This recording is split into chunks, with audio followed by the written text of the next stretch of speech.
start on planning and storytelling, because a lot of groups have been given so many techniques over time that it's almost like it becomes overly technical and difficult to actually get into believability and authenticity. It's almost like we layer on so many skills in this domain that it actually gets in the way of storytelling from time to time. So rather than giving you 700 different techniques, I thought I might actually start with asking everyone, firstly, where you're at with this, because I imagine you've come to this class because you do have some question about how to approach this and haven't found all the answers yet.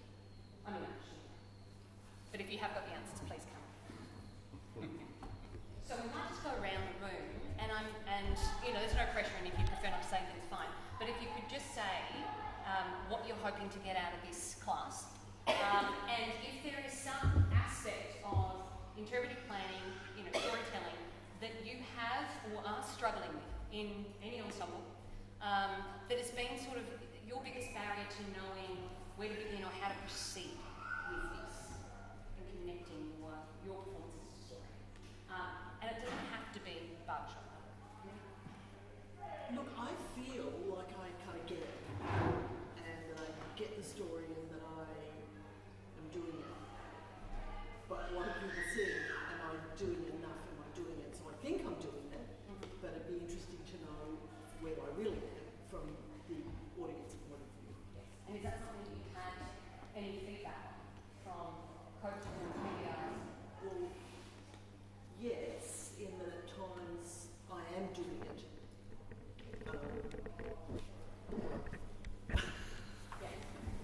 So some of the uncertainty about whether we're doing what is expected. Yeah, it depends. There's some different ensembles, so yes.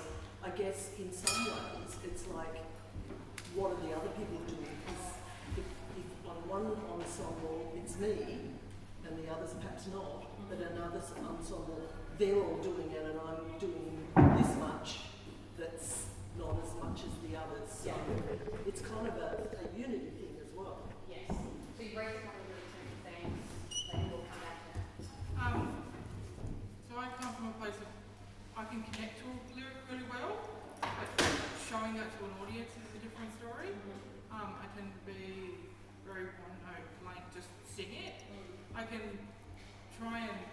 musically try and get there, but it doesn't fully connect with an audience. It just kind of, there's a wall, and I want to try and break through on that.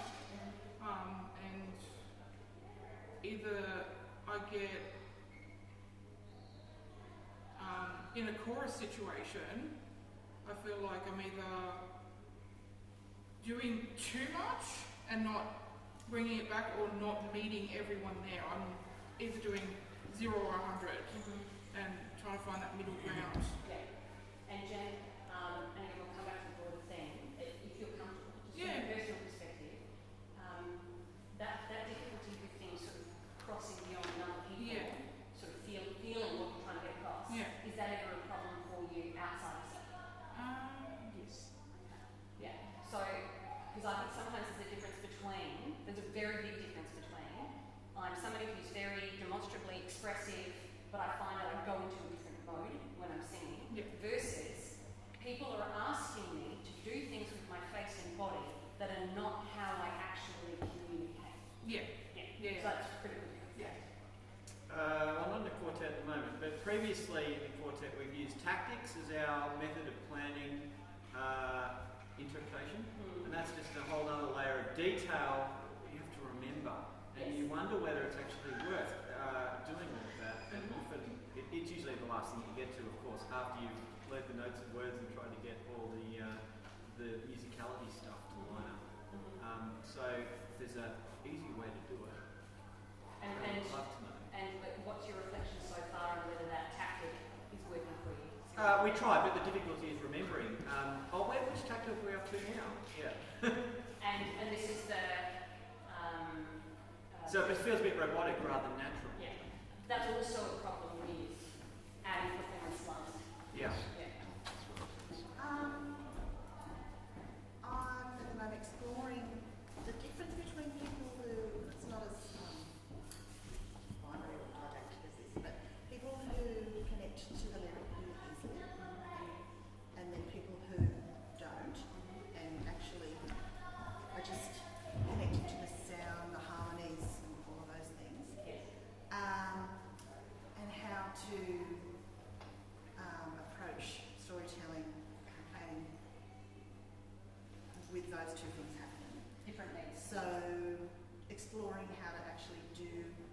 both the lyric and what is in the arrangement at the same time, and trying to link those up. What is the arranger doing that's matching the lyric? And that seems to be helping bring those two types of people together.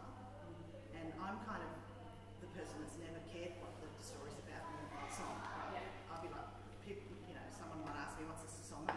I don't know. You know, just I don't care. I'm just loving the sound and the music of it. So I've had to really look at how I can kind of connect to the lyric more myself. So different themes of singers in songs. Yeah. For me, it's less involved with kind of planning. It's more just kind of personal performance. Like trying to understand why a song is like made the way it is, and like what the intended message is trying to get across, so that I can have a better understanding of it, so that I can perform it better. Because I feel like I'm in a stage where I'm just not really. I don't have a particular deep understanding of like why songs are created the way they are, and thus why they're performed in certain ways, or like why they get chosen for a chorus. Yeah. And so I'm curious to find out more about that whole process. Yeah. Okay. Yeah. It's really good. Particularly if there's a particular song that you don't particularly agree with, and you're like, what is there about this sentiment that is going to resonate with me, or going to resonate with this particular song? Yeah. And sometimes we think there are going to be really good vehicles, and it just doesn't land. It actually just feels completely irrelevant once we start singing it. So these are really important. This is a thing that I need to be involved in, and I have some understanding of it, and also a whole lot of crippling imposter syndrome. So I'm just looking for any further insights into all of the things, really. Okay. Yeah. So from a leadership perspective, how do you embed it into rehearsals and song development? Quartetting for a long time, and quite a few evaluations, trying to get out the high 60s into the low 70s, and always it's the, not always, but that whole part of storytelling, taking, you know how important it is, but it's still, nuts and bolts of actually doing it in a way, getting everyone on the same page. Yeah. Don't do it last. You really should be. Because some charts you if you can't own it, you really should even try and do it in a way. Yes. So engaging in effective rehearsal Yes. around interpretive planning that will elevate your singing rather than detract or be You can get an quite extra pressure. tactical, and that can be as dry as can be. Yeah. Which Yeah. is Yeah, and we'll come back to this, but if we're thinking about that vocal freedom that we were mentioning this morning and last night, what we're trying to always lock into and access at the point of the breath, what are the ways in which we're rehearsing and learning that allow us to be in that state as much as possible versus the things that are detracting from that, because they psychologically involve putting ourselves under additional pressure, and they're the things that are actually going to move us vocally away from that position. So last minute, let's layer on a complicated multi-process performance plan. Generally not going to be moving in the vocal freedom direction, particularly if it's 2 weeks before a performance. So I think this is where it's not just what you're doing, it's when and how it feels, because one particular vocal technique might feel, performance technique might feel great and formative and vocally freeing on one day, and then on another day it actually might be really challenging and feel like it's not landing and make everyone frustrated and change what's happening vocally. And so that's where not being wedded to anything being good or bad, but being flexible around what the needs of the group are, and that anything in terms of interpretive planning should always be about elevation, not about putting yourself under additional performance and vocal pressure, because it completely removes them. New to this, today was the first time really I've seen, and you were doing it before. I'm too busy normally trying to think about how to sing it. Then people go, all right, smile and do this sort of stuff at the end. It doesn't quite. So that just felt really false. A bit like that. You But can tell when I listen I to have music, I can feelings really about feel this. it. But when I'm trying to sing the music, I don't feel it because I'm trying to do singing. Yes. So how do we engage those different aspects of vocal production and performance so that they're embedded rather than a feeling that they are separate cogs, because we do so much layered skill development in most art forms, but particularly our art form, in a way that sort of suggests that performance and story are last, because usually that's how it's approached, but actually by doing that we've made it seem like it's a separate skill, and so we have that tendency to think either or rather than Yeah. yeah. What I find is when you hear someone who's singing really emotionally, it's not perfect. They're going off, their voice is cracking and things like that, and that appears not to be the way to sing barbershop. Well, So. and that's, I'm so glad you raised this.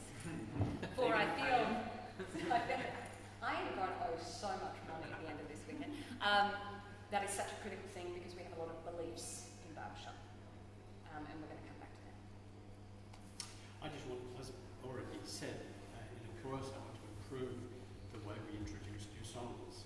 We need to do ahead of introduction of them. Yes, That's what we need to gain in this session. yes, excellent. Yeah, everything I'm interested in is really big sense, so I'll pass. I'm in quartet, I'm kind of new to singing, so a lot of emphasis is on the notes and the words and how you produce sound and that sort of thing, which is great. Sometimes the performance side is a little bit last minute, and sometimes I can't always hear the difference. When people say they're doing something different in the performance, so I can't always hear that. I can't always feel that either. Yeah, and feeling it is critical as an audience member because that means it's landed and that means you've hit believability. Yeah. Yeah. And without that, you risk performative rather than connected, believable, authentic, whatever terms. Yeah, very Actually, for me, I've been talking about introducing new songs. I actually sometimes have trouble because I love a good emotional song, a complex emotional song. But sometimes if we have a new song that we've introduced that's not particularly emotionally complex, how do I? And because Vox Canvas is a very we love our emotional songs, Yes. or at least we like to hook in emotionally into a song, even if it's not a particularly complex song. How do I squeeze that juice out of it? How do you cultivate it where even the if it's original not a- song or the arrangement doesn't give it to you? Yeah. And we've just looked at one of Taf's arrangements in the arranging class that provides it. It's not that one, no. It provides it such that everyone will be there by the end. Yes. Yeah, I find that I struggle to know how to portray different emotions in contrast in the performance, and I really like to learn the right. Yep. And again, is that something that you feel translates to your conversational communication style across life in general, or is it something where it feels like it's difficult to translate when you're singing? I feel like the way that I naturally communicate is very different from how I'm going to communicate to an audience that's watching. How you'd like to, or it is different to how you are? It's different to how I am. Okay. Yeah. So there are certain things that are changing when you're using a song as a vehicle compared to how you normally communicate. Okay. I guess I'll start with saying about a year or two ago I went to a session like this with Rob Sequeira, and we were talking about authenticity, and he talked about how difficult it is to be authentic if you can't feel the emotions that the song is trying to portray. If you do try, you can be seen to be inauthentic. So in my quartet, we've tried to select songs that we think reflect the emotions we can portray. And one of ours is, of course, one that you arranged for us. I won't mention its name because it's still under wraps. But so that's going to be an interesting challenge for us how we interpret that one. But the thing that I think gets me is, you need to be able to portray the emotion authentically, but if you've got it for people who all feel it, but they all portray it a bit, they all perhaps see it a bit differently, and they portray it differently. One of them can say, well, that's fine, everybody's being authentic, but from an audience point of view, it might look like a dog's breakfast because everybody's doing something a bit different. Yep. So does that really matter Yep. if all four people are interpreting the song slightly differently? Even that doesn't mean they're not authentic. They're Yes. just, Yeah. That's a great question. Great. And I'm so glad that you mentioned that your quartet are actually doing song selection on a basis of connection, Yeah. because that is doing the work at that point rather than waiting till the end and going, okay, how do we connect with this piece? Yeah. But you don't always have that choice in, say, in chorus, where something's selected. I mean, you can't go mute me on the rises and tempt people to say, no, I decline, because you're never going to pick a chart. That's why I love quartet, because we can choose a song we want to sing. Yeah, and get customs and things. Yes. So I think most of what I want to say is probably been taken, but I think that when you're trying to be authentic, how far can you take it in terms of like how can you adjust an arrangement? Like someone over there was mentioning, like when you're emotionally singing, your voice might be breaking or something like that. Like how far does that extend into the song before it's like not barbershop anymore or not staying true to the arrangement how you'd like to? Very, very good question. Excellent. Todd? Just, I'm new to barbershop, so interested in, getting the stories and, staying on the same page with everyone else. Yes. Yeah, have access. Tony? Lifelong road to be better in performance personally and as a chorus leader to try and instill that with the chorus in any way that I can. And to be able to harness authenticity. Being 30 years in barbershop, it was different back then. Yes. It was, so the evolution is something, and having conversations and people who've got other talents as well as being good barbershoppers, this is all good. So I'm just here to pick up anything. It's a really good point. And you never stop learning. You never stop learning, and you should always keep your mind open. Yeah. Because all of the barbershop organisations have changed enormously in terms of view on what is valued in the art form, and also in terms of what you can tell what is valued because it's reflected in scoring. And performance, or in Sweet Ads, Viscom has completely changed in terms of the emphasis. I'm sorry, what is the question? And you don't have to say anything, but is there anything in particular that you wanted to get out of this class? Is there a particular barrier that you've had or are having in any of your ensembles to effective storytelling or interpretive planning? So I guess I'm most interested in sort of how one kind of injects those moments of personality in an arrangement that isn't necessarily like a comedy song or isn't written into the chart. Of have personality here. Insert personality. Me and my quartet, we're all choral people, so we can all be a bit about stuff. So just how to one, be ourselves generally, but also just have a bit more sort of play with each other on stage and just feel a bit more natural in how we engage with each other and then with the audience. Brilliant. Just asking that question is on the right path from my perspective. That question means the right path. And this end, sorry. What was the question? You don't have to answer, but is there any particular challenge that you had in your ensemble or having in your ensemble in terms of accessing story or interpretive planning, and anything else that you want to get out of today?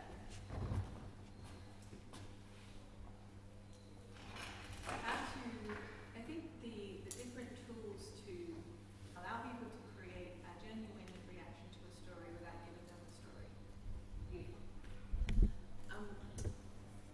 So I think with a lot of our charts we will discuss the story and come up with the theme, and then over time we're working on all these other things and it becomes like this sterile, how do you keep the rage, maintain the rage, not lose that when you're working on all the other technical things in the meantime. And also, even though we spend a lot of time doing story, invariably the performance judge will go, what's your story? Okay, we thought we had one. Usually the question does mean something, yes. I didn't see it. Or none of you agree. So we've got a few, I didn't miss anyone today. We've got a few pretty consistent themes here, don't we? Even though we're coming at it from different perspectives, how do we address it if we're in a chorus and something's chosen? how are we addressing this in quartet where we have more authority and autonomy? How do we teach it when we're working with multiple people? So one of the key things that's come up, okay, two things before I say that. One, is one person happy to be timekeeper because I'm terrible? Anyone happy to go? You've got 5 minutes. What time does this end? We've got 30 minutes. We've got 30 minutes. Perfect. 30 minutes. So who's putting their hand up to be like 5 minute warning? Thank you, sir. You just want to do 5 or? Yes, 5 minutes. Thanks. So one of the burning questions that I ask myself, recognising that anything that we say today is just having an open dialogue about these things that have arisen, because I think anybody that presents to you an answer for any of this is full of it. And the reason that there are so many techniques is because there are generations, hundreds of years of acting experience and all sorts of techniques and ways of being able to access elicit different responses from audiences, being able to elicit different feelings internally so that you can manifest a character, so you can tell it. There are so many different ways to access this space. So I'm going to be suggesting to you what I feel is most effective for the most people, regardless of how much formal acting training you've had. And I think that one of the first things that we need to address before talking about that, though, is this word that has become somewhat of a dirty word, authenticity. What is that? What does that mean? And I think it's become such a buzzword that it's almost starting to lose utility for us. Oh, I was just channeling Lindsay then.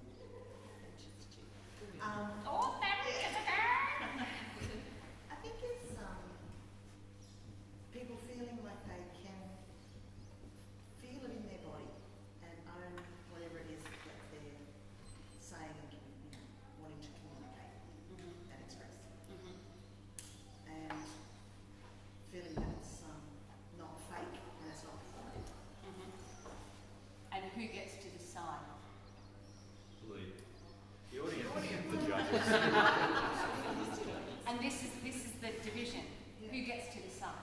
I think the singer gets to decide what's fake and what's not fake for them. Yeah. Right? And then, of course, then you've got to, if you're in quartet or chorus, you've got to work out how to get a unifying thing from there. But every singer And has this is where there is often division, unconsciously even, in language. So a projection of authentic being, I am the beholder, I get to tell you that looked or did not look authentic. And I think the biggest issue we have in that area, I think it's very problematic, is people out the front saying, you need to smile more, you're not connected. That's making an assumption. So for the leaders out the front, that's something to be very mindful of, because we cannot tell people what they're feeling and what is connected and authentic and believable for that person. So one of the first things we need to be aware of when we use this language is not letting it slide, particularly as leaders, not letting it slide into buzzword territory without clarifying what we mean. Because if we don't clarify and we use language that makes it sound like somebody is judging your authenticity, and I would say that, and I disagree with some of the performance judges on this, that it is not up to an outside person to say that was authentic. You can say that felt very believable to me. I really connected with that because what you did elicited my own experiences. I don't know what you're thinking about, but I felt like I had an affinity with your experience. That is believability. And I think if we think about authenticity as being on that spectrum, it gives us more of an ability to go, we can talk about what resonated with us as an audience member without disrespecting or making assumptions about internal experience.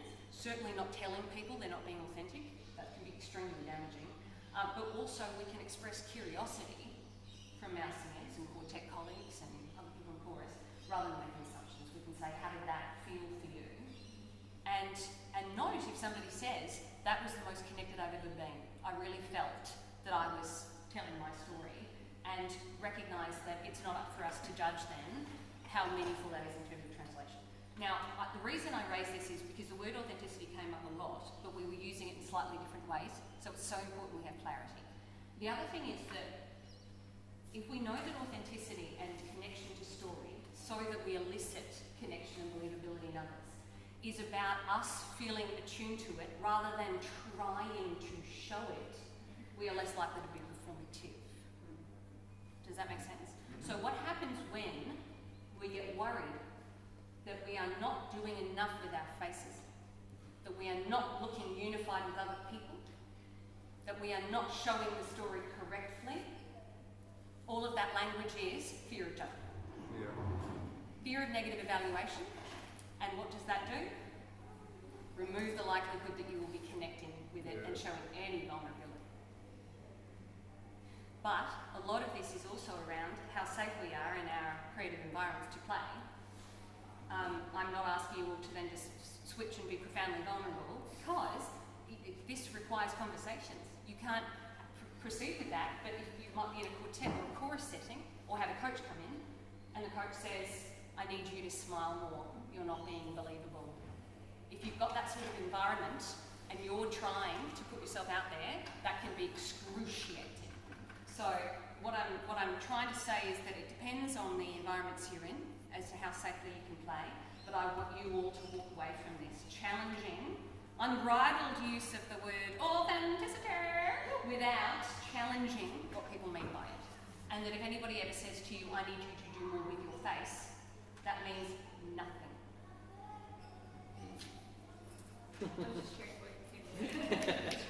Thank you very much. Thank you. So, one of the reasons I feel particularly passionately about this is because I'm a neurodivergent specialist in my day job, a psychiatrist in autism assessment, particularly with adults. And we have a lot of neurodivergent people in Barbershop. It's super subtle. It's super subtle. So, one of the things that is really critical, the reason I mention this is because it highlights a really important point. There are profound differences in our population in terms of how we express, how much gesture we use, how much we use facial expression to communicate emotion. There is not only a huge amount of variation, but neurotypical and neurodivergent folk actually convey, with facial expression and use of gesture, entirely differently. Entirely differently. To the point that they are essentially part of the diagnostic criteria from a specialist perspective, but also it's a huge space for misunderstanding. And this is a big problem with people saying to you, you need to do X, Y, Z with your face. You need to move more.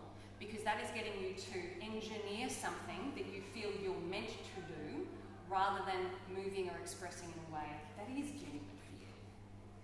So one of the things I'd like to challenge, based on a few of the comments today, is the idea that we are meant to be doing anything or meant to look in a particular way.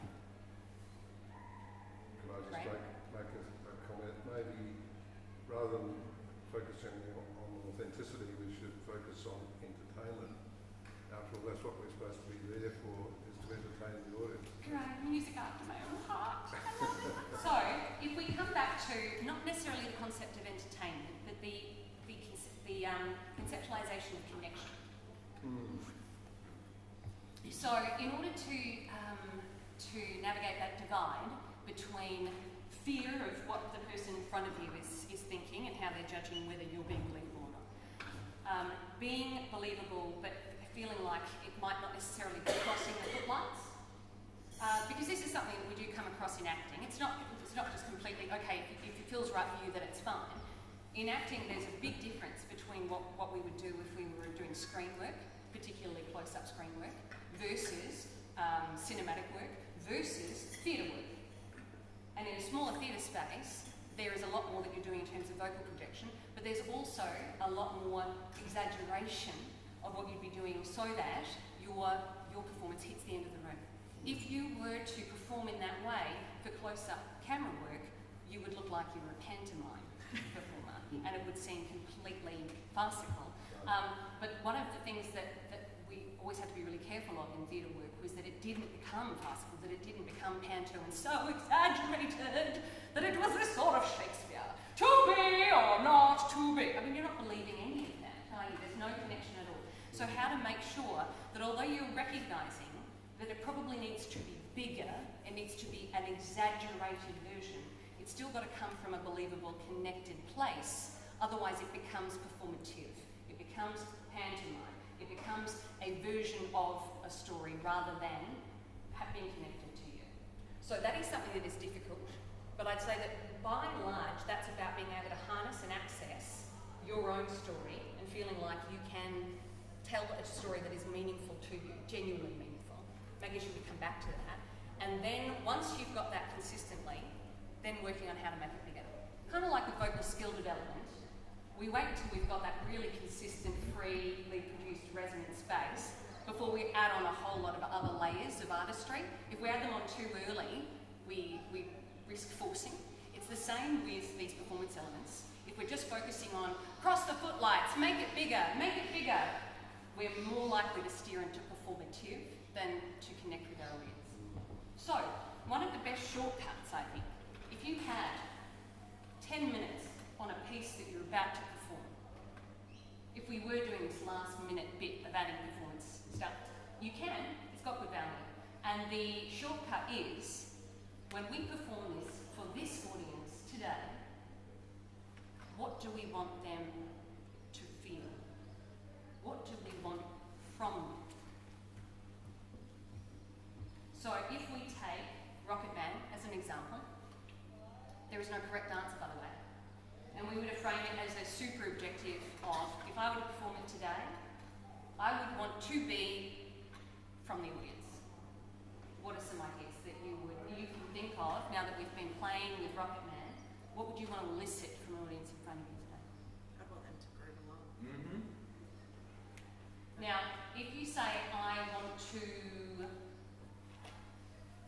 jam, probably the closest. How much will that give you in terms of an immediate up?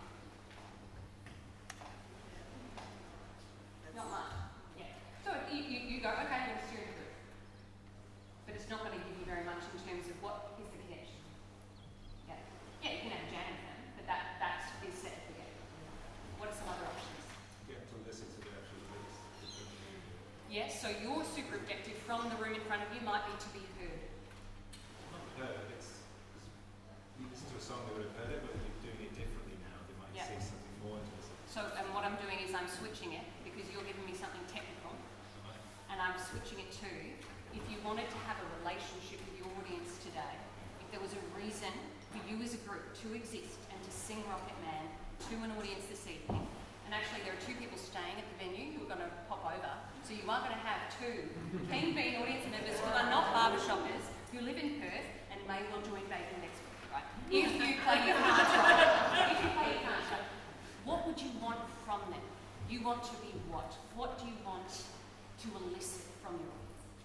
I kind of think of it in a flipped way, which Yeah. is probably a little bit radical. But I think about what is it that I want to feel while I'm singing it. How can I be as present as possible and for it to be meaningful to me. And then I have a mindset of sharing that with the audience, not being responsible for how they respond, but sharing that with them. And if I can be really present in what I'm doing and it means something to me,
try one thing and if that doesn't work, continue doing that for 3 minutes.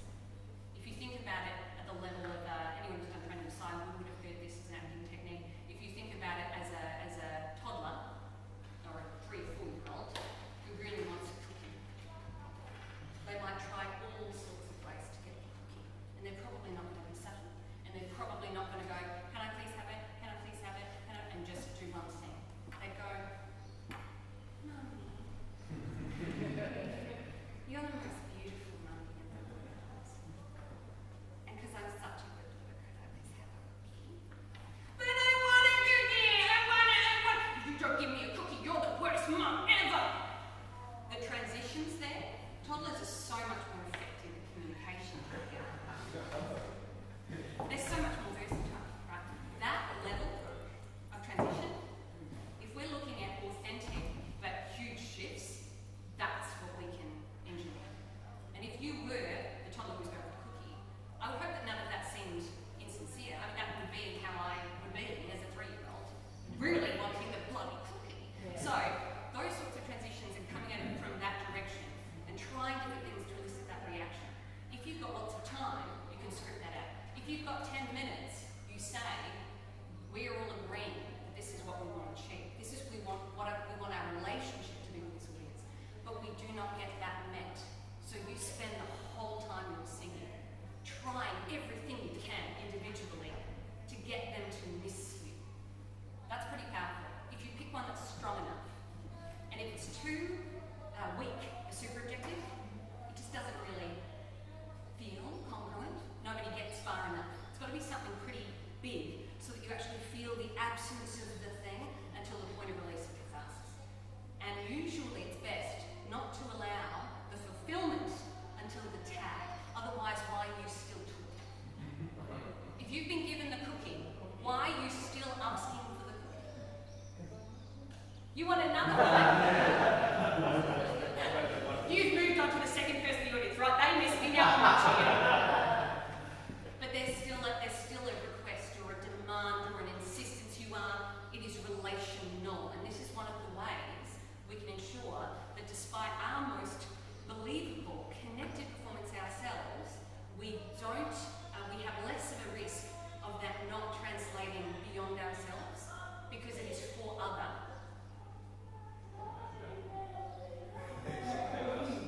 It is for other rather than being internal. So it's the difference between, and they're not necessarily bad performance techniques, but this is just not what we want as barbershoppers because it internalises and means that we're not one of the unit and we're not crossing the footlines. The difference between on thy nice and on thy nice sails. Do you want to? There's a Close your eyes on the first one. Oh yeah, that would be the addition. No, I can't even do it without it being excessive. Yeah. So, now that you've said I'm like, so there's a difference between, you can have something that might feel very believable to you, but it's disconnected from other, versus believable because it's ours, because you are asking for something. That is one of the quickest ways to unify an ensemble and to make sure that you have growth and peace and that you don't have a sense of reaching fulfillment to the end, which usually, particularly in a barbershop piece, will also be welcomed by the arrangement because barbershop is characterised by tension, release, tension, release, tension, release, tension, tension, tension, tension, tension, tension, release. And if you make sure that final musical release is actually because you've had fulfillment of your relational objective, that is the quickest way to get there. But did you notice how hard it was for us to come up with one word? And yeah, but how about we could do it? And I'm not saying any of that's wrong, it's just that that's what we're trained to do, particularly as barbershoppers, to go through a whole lot of technical, complicated stuff and end up in thinking, processing brain. If you are going to do a last minute thing, this is the most effective, but it's difficult to do because you need to agree on it. It needs to be a big enough emotion that it takes you all somewhere and that you all feel that it's right. And if there are 2 or 3 people, particularly if there's one person in the quartet for whom it doesn't land as an objective, it's not going to work because you'll have 3 more. And this is where I think, personally, you get the most unity in an ensemble. Not because everybody is trying to follow a script, but because everybody has the same objective and they will each meet it in the way that is authentic for them. And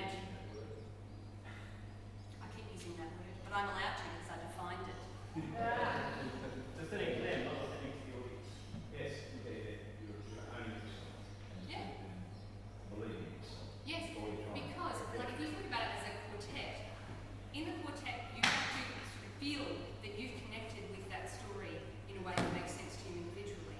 But you can also feel within a quartet, sometimes in a chorus, where the group is totally unified in message, and when you're not. And it's usually because someone's gone into thinking. And you can bolster each other along. But if you're not going for the same objective and you're getting relief at different times, that's where you can get unstuck. And I'd say that by and large, that one simple concept that you can throw in just before a performance is actually where we should be starting. And if we make this a relational art form, which is the direction where it's heading, rather than an introspective, showcasing art form, aren't I so good at ringing chords? Isn't this so mathematically precise? Don't you just want to take out a measuring instrument and see how high I'm registering on the overtone series? You know, we are moving away from being an art form that showcases that sort of nerddom, because that art form will get more limited because it's got less of an audience base. Versus, yes, we can love locking and ringing and luscious overtones, and we can tell a story in a really compelling way and use overtones to increase the tingles and the connection to that message. A vehicle rather than one or the other. Yeah? All make sense? So far we've covered several things that we spoke about. Any questions or comments about that?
everything is here, or cut-offs here, you know. So this is where we say people move more, they often move in ways that are engineered and not how they move naturally. So it's about how you think about how you give that information.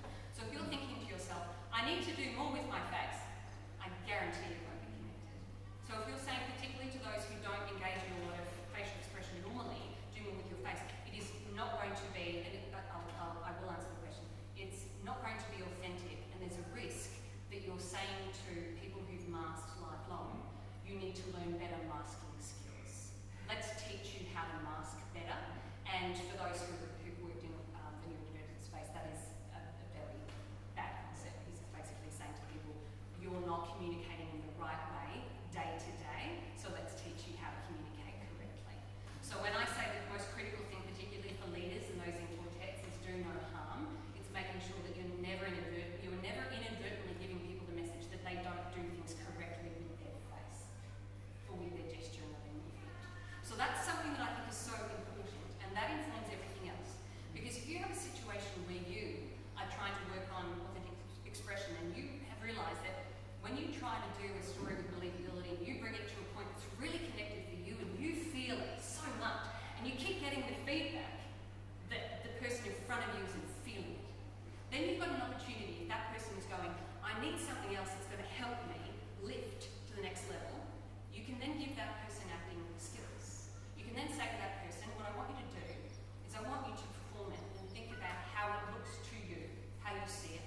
I want you to record it, not look in a mirror. I want you to record it, think about how you think you look, and then I want you to watch it back. And I want you to think about what the incongruence is between those two things. I want you to follow a particular actress or actor that you really identify with because you think they're really genuine and you feel connected with them, and I want you to watch 5 of their films, and I want you to watch them through the lens of what are they doing with their expression, their body language, their facial expression, that is the thing that is affecting that feeling in you, and then you can pick up those things. But that is basically teaching people masking skills and acting skills. So some of that's very helpful, but it's really about how you present it. Right, yeah, because I was actually going to say, I've had people actually ask me, you know, what should I do with my face? And then I guess I wasn't sure, should I, whether giving, like, maybe talking about, you know, what you do with the eyebrows, what you do with the eyes, what you do with the mouth. For people who, I know some people who, for them, they only express through their face the intensity of the emotion, not the actual emotion itself. Yep. So you can tell how intensely they're feeling. Yep. But if you yourself aren't neurodivergent, you can just tell that they're feeling intense emotion, not what that emotion is. Yes. So telling someone, you know, what to actually physically do with their face to portray a particular emotion more effectively, that like there's that kind of. If somebody were to specifically request it, Yeah. and they'd had every opportunity to have every other conversation, and they'd been given opportunity to actually approach things from a non-critical place where it wasn't driven by fear of judgment, negative evaluation, and that's a long list of things to go through, then you could give people individual coaching on that. I never have. And these are things that I was taught in acting that I could easily talk to people about, but I've never got to the point where I've checked off everything else on the list without hitting a point of going, you've never had the opportunity to have the conversation that challenges the idea that you're meant to look a certain way. And there are so many other valuable conversations in that because it highlights that the person is performing for other with fear of negative evaluation rather than to elicit a feeling in other and to have a connection of experience. And that's such a different drive. I will say that we heard that there are a few people who are feeling like they're not conveying what they like to on the rises. Do you know what? When you did that last run of Rocket Man, the group was so unified. And at the critical emotional beats, and we haven't even done full story development, the critical beats,